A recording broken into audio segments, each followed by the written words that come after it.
시청자님 안녕하세요. 아태민 경제TV입니다. 아태민 종목 분석 오늘은요 363번째 시간으로요. 좀 어렵습니다. 바이오주입니다. 오스코텍인데요. 근데 지금 바이오에 어떤 큰 바람을 일으킬 수 있는 종목이기 때문에 꼭 알아두셔야 될 것 같습니다. 그래서 어렵지만 렉라자란 레이저 티닙은 들어보셨죠? 그게 상품명이 렉라자입니다. 이 현주소를 한번 알아보고 자, 여기서 오스코텍이 어떤 이익을 보고 있느냐. 네, 제가 왕서바이의 표현을 쓰는데 이 내용을 꼭 아셔야 될 것 같고요. 그 다음에 존슨앤존슨이면 세계 최고 수준의 신약개발 회사다.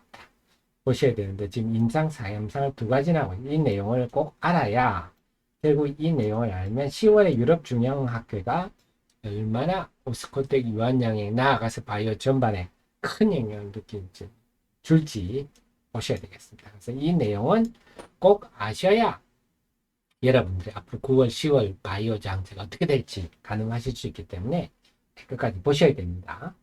자, 네이버에서 아태민 검색하시면요. 남다른 주식 투자의 길 카페 나오고요. 들어오시면 시황 데일리부터 장중 속보, 종목 리포트, 업종 테마 분석 전부 다 제가 직접 씁니다. 그래서 큰 도움이 되실 거고, 그리고 제가 매일 아침 8시 30분부터 10시까지 유튜브에서 개장 방송, 스트리밍 방송 하고 있습니다. 그래서 개장 전에 오늘 시장은 이런 거 보셔야 됩니다. 개장하고 출발할 때는 이런 흐름이라서 오늘 시장은 이렇게 대응하셔야 되겠습니다. 하니까요. 함께 하시면 큰 도움 되시겠습니다. 자, 오스코텍 레이저 티닙 오늘은 다른 거 빼겠습니다. 내용 읽어보시고요. 레이저 티닙의 현주소에 대해서 살펴보도록 하겠습니다. 레이저 티닙은요. 원래 2015년에 오스코텍에서 유한양행으로 기술 이전했습니다. 전임상 단계에서. 아주 빨리 했죠. 그래서 계약금 15% 받고 이제 수익은 6대 4로 나눈다. 그 다음에 나중에 시판하고 나서 로얄티를 알려진 바는 없는데요. 로얄티가 10에서 15% 정도다. 이렇게 얘기되고 있어요. 이런 조건에서 기술 이전했고 2018년 11월 5일날 유한양이 그동안 임상 일상하고 학회 나가서 이렇게 좋습니다 하고 홍보를 했더니 얀센 바이오텍은 존슨앤존슨의 자회사죠. 총 12억 5,500만 달러의 계약이 됐습니다. 오호. 그래서 존슨은 계약금은 5천만 달러였어요. 5천만 달러면 많지도 않고 적다고 할 수도 없습니다. 고만고만한데 중요한 것은 마일스톤입니다. 마일스톤이 뭐냐? 이건 신약을 개발하는 단계별로 나눠받는 일종의 계약금입니다. 그래서 12억 5,500만 달러 중에서 네, 계약금 여기에서 5천만 달러 받았으니까 나머지 12억 500만 달러는 마일스톤이 되겠죠. 그래서 이게 중요한 게 왜 중요하냐면 우리나라에서 그동안 시작 개발 해봐야 기술 이전 해봐야 다들 계약금만 받고 마일스톤은 못 받았습니다. 다 반환돼 버렸는데 여기는 네, 1억 달러를 지금까지 받았어요. 마일스톤 1억 달러. 그래서 우리나라가 신약 후보 물질을 기술 이전해서 마일스톤을 1억 달러 받은 유일하다. 네, 그렇습니다.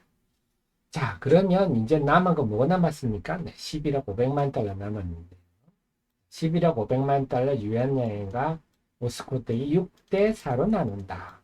그러면 오스코텍의 나이도 네, 4억 4,200만 달러를 더 받을 네, 권한이 있겠네요. 마일스톤만 그렇습니다. 자, 그런데 렉라자라는 걸 아셔야 되는데 렉라자는요. 뭐 신약이 되니 많이 할 게 없어요. 왜냐? 국내에서는 이미 시판되고 있습니다. 그 과정을 한번 말씀드리면요. 유한양이 왜 단독 기술 추천해놓고 임상을 합니까? 네, 국내 권한은 유한양이 가지고 있고 국내를 제외한 해외는 얀센 바이오텍이 갖고 있기 때문에 유한양은 국내 시장을 위해서 임상을 했습니다.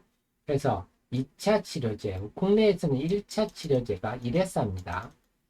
네, 이레사 알약이죠. 그 얀센 바이오텍에서 나오는 건데요.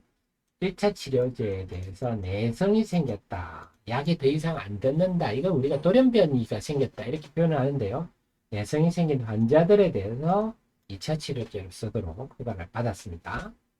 그래서 그 T790M이란 돌연변이가 발생을 하거든요. 그런데 그 다음에는 2차 치료를 기반해서 1차 치료제, 야, 이래서 너랑 한번 맞짱 떠보자. 이래서 하고 했더니 어, 세피니티닙, 네, 이렇게 이거 되겠죠. 요게 이제 이래서인데요. 요걸 대상을 해봤더니 얘보다 못하지 않더라. 그래서 국내에서 1차 치료제로 2차 치료제하고 1차 치료제 아주 다르죠. 시장 규모가 다르죠. 1차 치료가 되면 국내에서도 한 1,000억, 우리가 보통 국내에서 100억 이상 팔면 블록버스터다 이렇게 얘기했는데요. 1,000억 매출이 가능한 상황입니다. 그래서 이미 국내에서는 네, 이렇게 1차 치료제로 신약으로 시판받았기 때문에 이 약이 지금 대내 많이 할 얘기가 아니다. 그래서 지금 이제 1차 치료제로 건강보험 적용 받으려고 네, 우선 암질환심의위원회 통과했고요. 그것만 통과한 다음에는 또 여러 가지 해야 됩니다. 건강보험 심사평가원 여기도 해야 되고요. 건강보험공단 협상도 해야 되고 또 아직도 한 3단계 더 통과하면 건강보험 받을 수 있으니까 환자들이 저렴하게 할 수 있겠죠. 그렇습니다. 그러면 이렇게 국내에서 매출이 되면 오스코텍은 또 뭐 어떻게 되죠? 네, 로얄티 수익을 맞습니다. 매출에 따라서. 이게 정확하게 얼마다 이런 건 없는데 대체로 우리가 알려진 바가 한 10%, 15% 정도로 추정하고 있어요.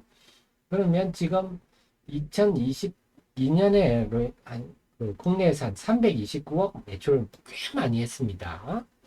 뭐 본격적인 판매 첫 해인데 그만큼 효과가 우수하고 국내 의료진들이 임상에 대거 참여하면서 우호적이라는 거죠. 그런데 로열티가 왜 이것밖에 안 됩니까? 아직은요, 위험 분담 금지 대상이다. 그래서 완전 조건부 판매를 하고 있어요. 그래서 실제적으로 309억 매출은 이랬지만 실질적으로는 다르다. 그래서 아직은 국내에서 이제 건강보험이 완전히 되고 난 다음에 되면 제대로 늘어날 것 같다. 이렇게 보시면 될 것 같고요. 이게 중요한 게 아니고 이제 제가 말씀드린 해외 얀센바이오텍은 네, 세계적 회사 존슨앤존슨의 자회사다. 자, 그래서 얀센바이오텍이 그동안 아미반타맙, 지금은 이제 상품명, 이게는 성분명이고요. 상품명은 리브리반트입니다. 상품명까지 나왔다 한다면 상당히 네, 임상이 많이 진행됐다 볼 수가 있는데요. 여기를 리브리반트를 개발해 왔는데 하다 보니까 야, 여기다가 레이저 티닙을 같이 하면 네, 더 좋겠네 이렇게 돼서 임상 방식을 바꿔가지고 진행하고 있습니다. 지금 두 가지인데요. 임상 3상을 두 가지 하고 있는데 마리포사 2와 마리포사 이게 좀 다릅니다. 자, 한번 봐드릴게요.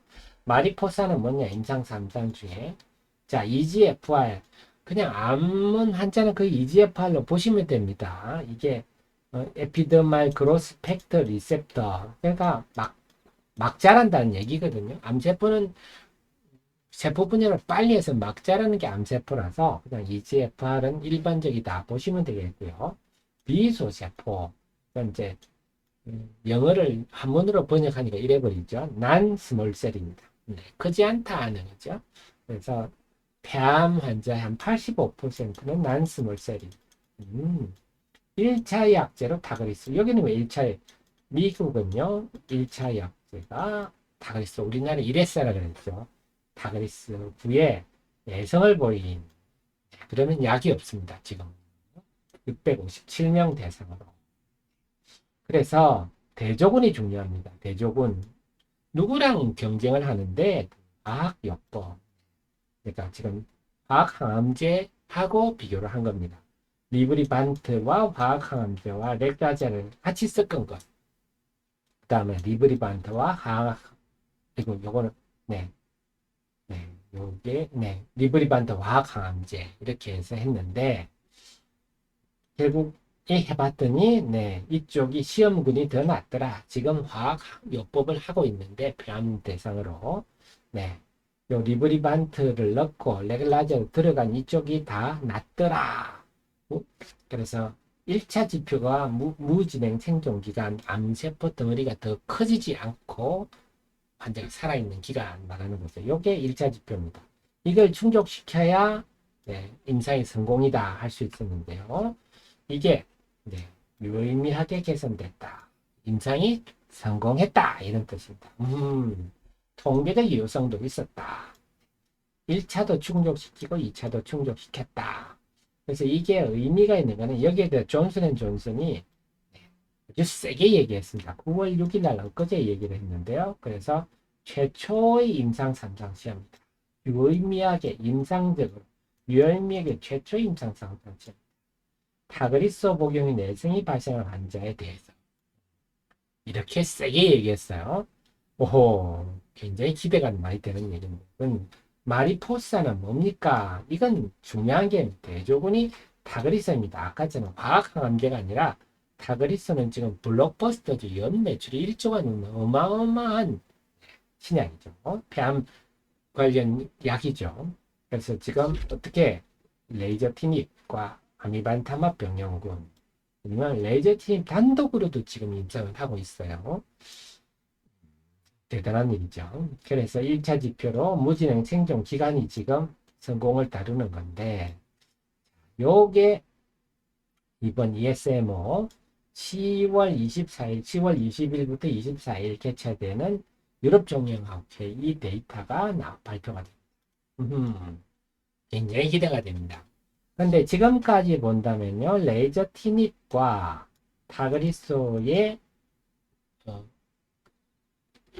뭐랄까요, 부작용은 비슷한 수준으로 나와 있습니다. 그렇다면 아미반타맙이란 새로운 약물이 후보물질이 붙었으니까 부작용은 좀 더 커지겠죠. 당연히.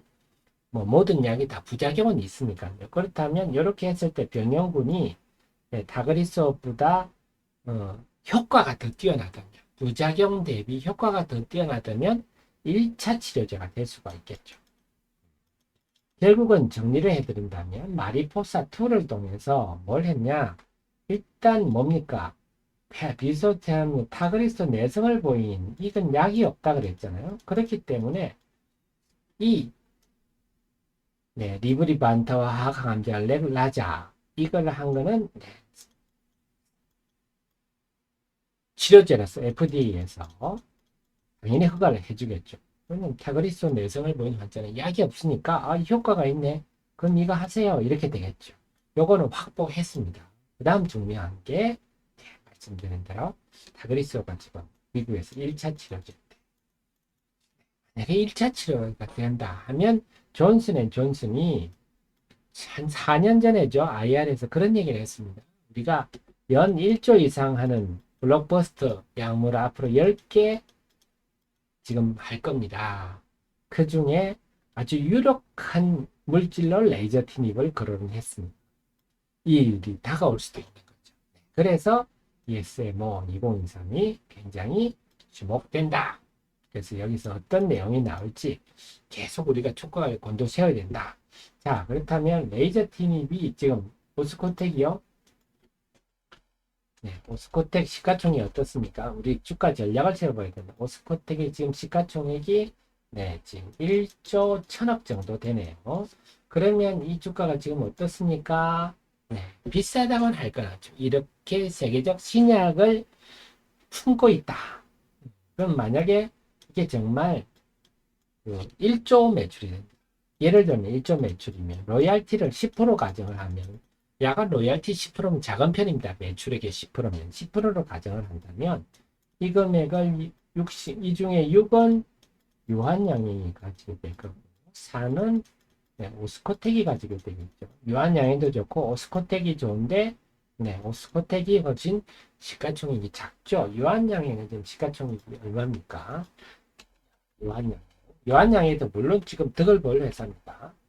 유한양행하는 시가총액이 지금 5조 6천억 정도 되죠. 유한양행은 5조 6천억. 물론 유한양행도 득을 보겠지만 1조 1천억 하는 오스코텍이 이게 6대 4로 나눕니다. 오스코텍이 그 매력이 있다. 이렇게 볼 수가 있겠죠.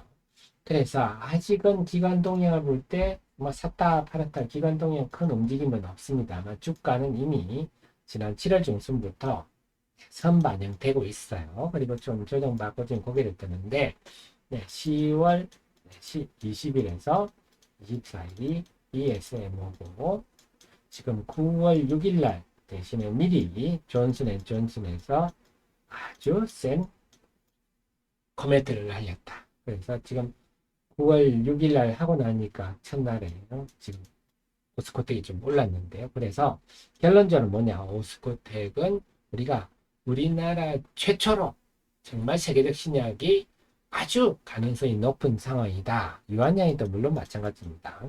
이걸 염두에 두시고, 그렇다면 우리나라 최초의 세계적 신약이라 한다면 지금까지 당군 일이 없었기 때문에 만약에 그게 가시화되면 엄청난 주가 상승이 있을 수 있겠죠. 처음이니까. 우리나라 어떻게 보면 이건 또 이 오스코텍 유한양이 끝날 게 아니라 우리나라 바이오, 신약, 제약 산업 전체로 큰 랠리를 한번 올 수도 있겠다. 그래서 최근에 바이오 제약 업종들이 좀 강세인데요. 만약에 이런 일이 벌어지면 더 엄청난 일이 벌어질 수 있겠다. 이걸 염두에 두셔서 1차로 오스코텍 염두에 두시고, 두 번째는 이게 유한양을 비롯한 바이오 제약주 전반에 큰 랠리를 줄 수 있겠다. 그래서 10월 우리가 유럽 중요하게 ESMO가 다가올수록 점점 오스코텍에 대한 관심을 높이자. 그 다음에 외신의 존슨앤존슨의 발표 내용들에 대해서 앞으로 계속 나오는 것들에 대해서 관심을 높이자. 이렇게 할 수가 있겠습니다. 그래서 오스코텍은 정말 우리 신약사에 큰 획을 끌 수 있을 종목이기 때문에 지속적인 관심, 초미의 관심사가 되겠습니다. 도움이 되셨으면 좋아요 눌러주시고요. 계속 제가 이걸 추적해서 여러분께 알려드리도록 하겠습니다. 고맙습니다.